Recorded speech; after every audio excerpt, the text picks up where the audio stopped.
अस्सलाम वालेकुम दोस्तों, अदरक और दूध का जो कम्बिनेशन है ये घरेलू ग़िज़ाओं में एक सादा मगर मुअस्सर इजाफा समझा जाता है। बहुत सारे लोग महंगे सप्लीमेंट्स या पेचीदा नुस्खों की तलाश में रहते हैं। हालांकि रोज़मर्रा की चंद कुदरती चीज़ें अगर बाकायदगी से इस्तेमाल की जाएं तो जिस्म को सहारा मिलता है, तवानाई मिलती है और अमूमी कमज़ोरी भी कमी आ सकती है।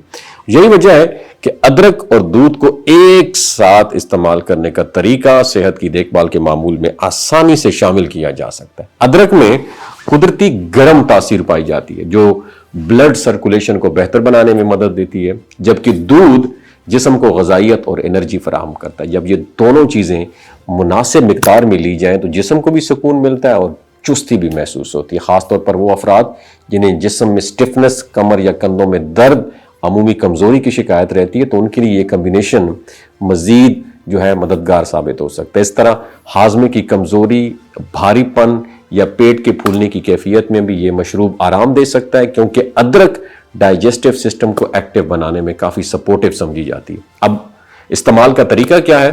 तकरीबन 1 पाव दूध ले लें और उसमें ताज़ा अदरक का 20 ग्राम के करीब बारीक कटा हुआ टुकड़ा शामिल कर दें। इस कॉम्बिनेशन को हल्की आंच पर अच्छी तरह आपने बॉयल कर लेना है ताकि अदरक के अज्जा दूध में शामिल हो जाए। जब दूध तैयार हो जाए तो अदरक के टुकड़े को निकाल के अलग रख लें और दूध को नीम गर्म हालत में पी लें।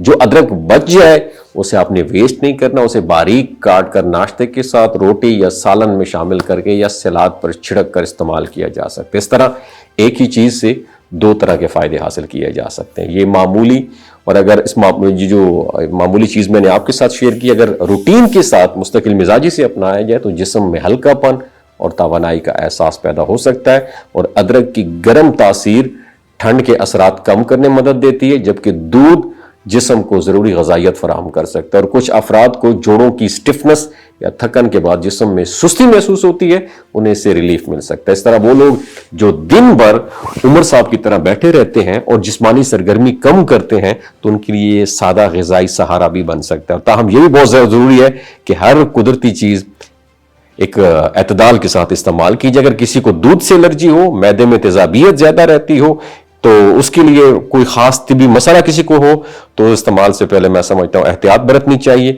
सेहतमंद लाइफस्टाइल में मुतवाज़न ग़िज़ा, मुनासिब नींद और हल्की फुल्की जिस्मानी सरगर्मी भी उतनी ही अहम है जितनी कोई ग़िज़ाई तरकीब। अपना बहुत ख्याल रखिएगा और दूसरों के साथ भी शेयर कीजिएगा। वादा करें अमल करेंगे, नीचे कमेंट सेक्शन में इंशाल्लाह ज़रूर लिखिए। अगर किसी को दूध से एलर्जी हो, मैदे में तेजाबियत ज़्यादा रहती हो, तो उसके लिए कोई खास तिबी मसला किसी को हो तो इस्तेमाल से पहले मैं समझता हूँ एहतियात बरतनी चाहिए। सेहतमंद लाइफस्टाइल में मुतवाज़न ग़िज़ा, मुनासिब नींद और हल्की फुल्की जिस्मानी सरगर्मी भी उतनी ही अहम है जितनी कोई ग़िज़ाई तरकीब। अपना बहुत ख्याल रखिएगा और दूसरों के साथ भी शेयर कीजिएगा। वादा करें अमल करेंगे, नीचे कमेंट सेक्शन में इंशाल्लाह ज़रूर लिखिए।